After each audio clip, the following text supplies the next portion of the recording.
Hopefully, go over the hut.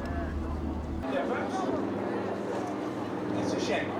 A couple of Beway, blow the men down. That's cruel hard treatment of every day.